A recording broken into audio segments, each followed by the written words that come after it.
Hello friends, வணக்கம். Welcome back to my channel. இன்றைக்கி ரொம்பவே முக்கியமான ஒரு டாபிக் பார்க்க போகிறோங்க.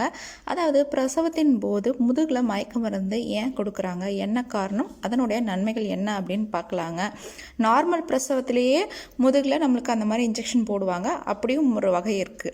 நம்ம எல்லாருக்குமே என்ன தெரியும்னு பார்த்திங்கன்னா, வலி எடுக்கும், அதுக்கப்புறம் நார்மல் டெலிவரி ஆகும் அப்படின்றதான் தெரியும். இன்னொரு டைப்பும் இருக்குங்க. அது என்னன்னு பார்த்தீங்கன்னா, வலி ஆரம்பித்ததுக்கப்புறமா ஒரு 4 இல்லை 5 சென்டிமீட்டர் யூட்ரஸ் ஓப்பன் ஆனதுக்கப்புறமா அந்த பெண்களால் எனக்கு வலியை தாங்க முடியாது அப்படின்னு சொல்கிற டைமில் எபிடியூரல் அப்படின்ற ஒரு இன்ஜெக்ஷன் போடுவாங்கங்க. அதை பற்றியும் இந்த வீடியோவில் டீட்டெயிலாக பார்க்கலாம். அது போட்டோன்னா நார்மல் டெலிவரி ஆகும், ஆனால் உங்களுக்கு வலி தெரியாது. அதனுடைய நன்மைகள் என்ன, பக்க விளைவுகள் என்ன அப்படின்றத டீட்டெயிலாக பார்க்கலாம். வாங்க வீடியோக்குள்ளே போகலாம். பெண்களுக்கு கன்சீவாக இருக்காங்க அப்படின்னாலே ரொம்பவே சந்தோஷங்க. அதுவும் பிரசவன்றப்ப குழந்தை கையில் கிடைக்க போதுன்னா எவ்வளோ பெரிய சந்தோஷம்.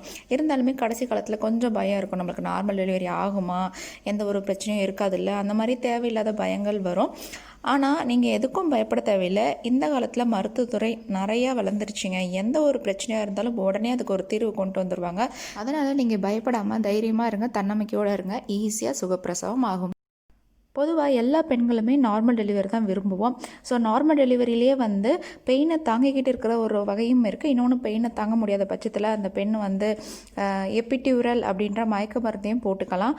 ஸோ அந்த மயக்க மருந்து எப்படிப்பட்டது, அதை எப்படி செலுத்துவாங்க, அதனுடைய விளைவுகள் என்ன, யாரெல்லாம் யூஸ் பண்ணலாம் அப்படின்னு இந்த வீடியோவில் பார்க்கலாங்க. பெண்களுக்கு பிரசவத்தின் போது ஏற்படும் வலியை குறைக்க தான் எபிடூரல் அப்படின்ற மருந்து கொடுக்கப்படுது. அது எப்படி கொடுப்பாங்கன்னு பார்த்தீங்கன்னா, முதுகு தண்டுவடம் இருக்கும் இல்லையா, அங்கே தாங்க அந்த ஊசி போடுவாங்க. இந்த மயக்க மருந்தை பெண்கள் பிரசவத்தின் போது அதிகமாக சிரமமின்றி வலி இல்லாமல் குழந்தை பிறப்பதற்காக போடப்படுற ஒரு இன்ஜெக்ஷனுங்க. ஒன்றும் இல்லை, இது போட்டதுக்கு அப்புறமா நம்மளுக்கு கீழ்ப்பகுதியில் எந்த ஒரு உணர்ச்சியும் இருக்காது.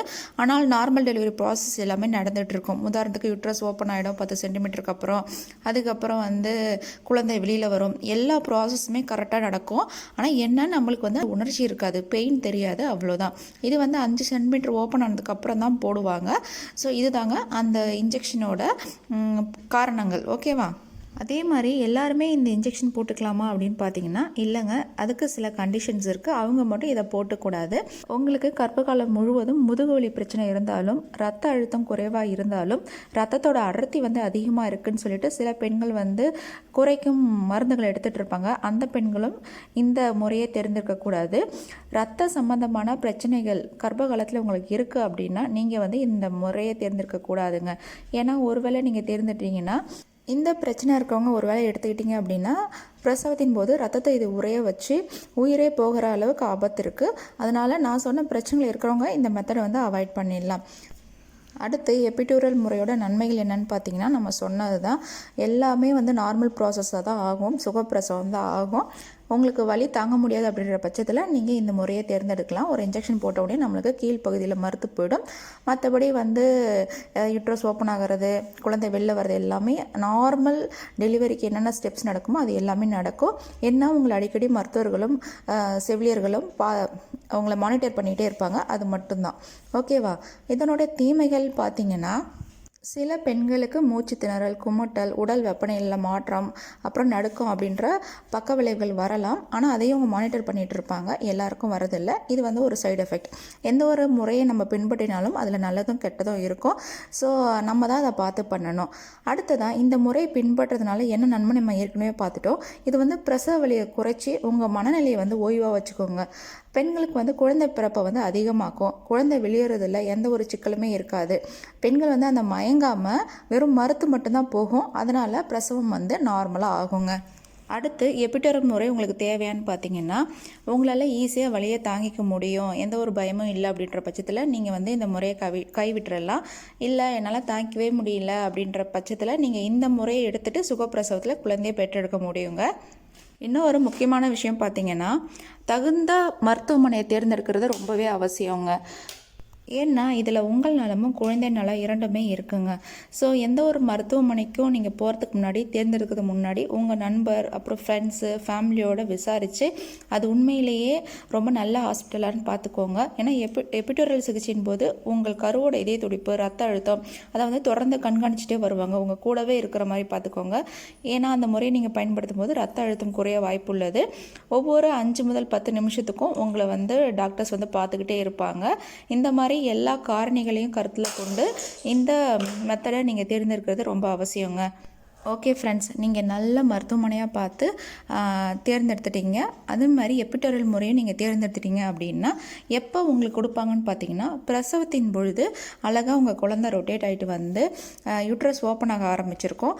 1 சென்டிமீட்டர்லேருந்து ஆரம்பிக்கும். 4 இல்லை 5 சென்டிமீட்டர் ஆனதுக்கு அப்புறமா டாக்டர்ஸ் வந்து உங்களை செக் பண்ணி பார்த்துட்டு கரெக்டாக எல்லா ப்ராசஸும் ஆகுமா, நார்மல் டெலிவரி ஆக வாய்ப்பு இருக்கா அப்படின்னு கரெக்டாக செக் பண்ணுவாங்க. ஸோ அப்படி இருக்கும்ன்ற பட்சத்தில் உங்களுக்கு இந்த இன்ஜெக்ஷன் போடுவாங்கங்க. இந்த இன்ஜெக்ஷனை எப்படி போடுவாங்கன்னு பார்த்தீங்கன்னா, உங்களை உட்கார வச்சு இல்லைன்னா வந்து சாத்து படுக்க வச்சு போடுவாங்கங்க.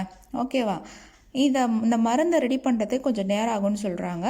ஸோ உட்கார வச்சோ இல்லை வந்து சாய்ச்சி படுக்க வச்சோ இந்த இன்ஜெக்ஷனை உங்கள் முதுகோட தண்டுவடத்தில் போட்டுருவாங்க. கேத்தீட்டர் வழியாக தான் மருந்து உள்ளே செலுத்துவாங்க. ஸோ பெண்கள் வந்து கொஞ்சம் வலியை பொறுத்துக்க வேண்டியிருக்கும்.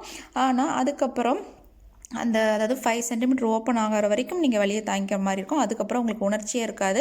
ஆனால் எல்லா ப்ராசஸும் கரெக்டாக நடந்து நார்மல் டெலிவரி ஆகும். ஓகே ஃப்ரெண்ட்ஸ், இது வரைக்கும் எபிடூரல்னால் என்ன, அதை எப்படி போடுவாங்க, அதனுடைய நன்மைகள் என்ன, தீமைகள் என்னென்னு டீட்டெயிலாக பார்த்துட்டோம். அதுக்கப்புறமா நீங்கள் ஒருவேளை எபிடூரல் முறையை தேர்ந்தெடுத்துறீங்க அப்படின்னா உங்களோட ஒப்புதல் கேட்பாங்கங்க.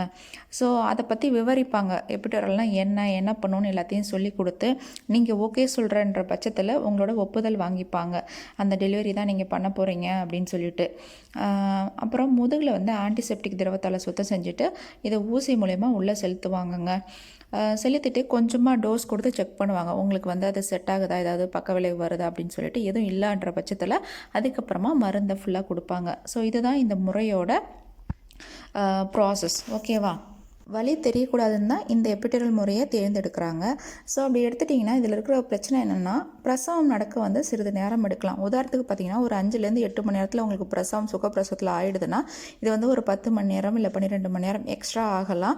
ஏன்னா உங்களுக்கு உணர்ச்சி இருக்காது. மற்றபடி எல்லா ப்ராசஸும் நடக்கும். இந்த இன்ஜெக்ஷன் போட்டதுனால கொஞ்சம் ப்ராசஸ் வந்து ஸ்லோ ஆகும் அப்படின்னு சொல்கிறாங்க. குழந்தையோட அந்த இதய துடிப்பு, அவங்களோட பிபி எல்லாத்தையுமே மானிட்டர் பண்ணிட்டு வருவாங்கங்க. ஓகே ஃப்ரெண்ட்ஸ், இந்த வீடியோவில் நீங்கள் என்ன தெரிஞ்சுக்கிட்டேன்னு பார்த்தீங்கன்னா, எபிடூரல் முறையில் சுகப்பிரசவம் வந்து செய்ய முடியும். அது வந்து கண்டிப்பாக உங்களுக்கு புதுசாக தான் இருக்கும். ஏன்னா நம்ம இந்தியாவில் அவ்வளோவா கேள்விப்பட்டிருக்க சான்ஸ் இல்லை. நானே வந்து ரொம்ப லேட்டாக தான் அதை பற்றி தெரிஞ்சுக்கிட்டேன். பட் வந்து நீங்கள் நல்லா ஹெல்த்தியாக இருந்தீங்க, நல்லா சாப்பிட்டு நல்ல ஆரோக்கியமான லைஃப் ஸ்டைலை நீங்கள் கொண்டுட்டு வந்திருந்தீங்க, வாக்கிங்கு, எக்ஸசைஸு, கசாயம்ஸ் எல்லாம் குடிச்சிருந்தீங்க அப்படின்னா உங்களால் ஈஸியாக வந்து அந்த பெயினை தாங்கிக்க முடியும். ஈஸியாக நார்மல் டெலிவரி ஆகிடும். நீங்கள் அதை பற்றி ஒரி பண்ண தேவையில்லை. சில பேருக்கு வந்து ரொம்ப பயம் வந்துடும் அந்த சமயத்தில். அந்த மாதிரி பயப்படுற பெண்கள் வந்து வேணும்னா இந்த மாதிரி மெத்தடை நீங்கள் சூஸ் பண்ணலாம். தைரியமாக இருக்கிற பெண்களுக்கு ஒன்றும் பயம் இல்லை. அதே மாதிரி சூஸ் பண்ணுறதுக்கு முன்னாடி அந்த ஹாஸ்பிட்டல் பற்றியும் நீங்கள் போகிற மருத்துவரை பற்றியும் கொஞ்சம் தெரிஞ்சு வச்சுக்கோங்க. நல்ல எக்ஸ்பீரியன்ஸ்டு டாக்டராக இருந்தால் ஒன்றும் பயம் இல்லை. அவங்களால தான் வந்து அந்த எபிடூரல் இன்ஜெக்ஷனை கொடுக்க முடியும். மற்றபடி எந்த ஒரு விஷயத்தையும் செய்கிறதுக்கு முன்னாடி அதோடைய நல்லது கெட்டது என்ன ஆகுன்றதையும் நீங்கள் தெரிஞ்சுக்க வேண்டியது ரொம்பவே அவசியம். ஸோ அந்த ஒரு இன்ஃபர்மேஷனை கொடுக்க தான் இந்த வீடியோ இருக்குது அப்படின்றதுல எனக்கு ரொம்ப சந்தோஷம். கண்டிப்பாக இது வந்து உங்களுக்கு ஒரு புதிய மெத்தடாக தான் தெரியும். இன்னும் டீட்டெயிலாக வேணும் அப்படின்னா கூகுளில் இதை பற்றி தேடி பாருங்கள்.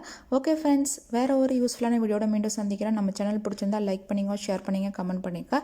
மறக்காமல் உங்கள் ஃப்ரெண்ட்ஸ் அண்ட் ரிலேட்டிவ்ஸ்க்கும் ஷேர் பண்ணுங்கள். பாய். தேங்க்யூ.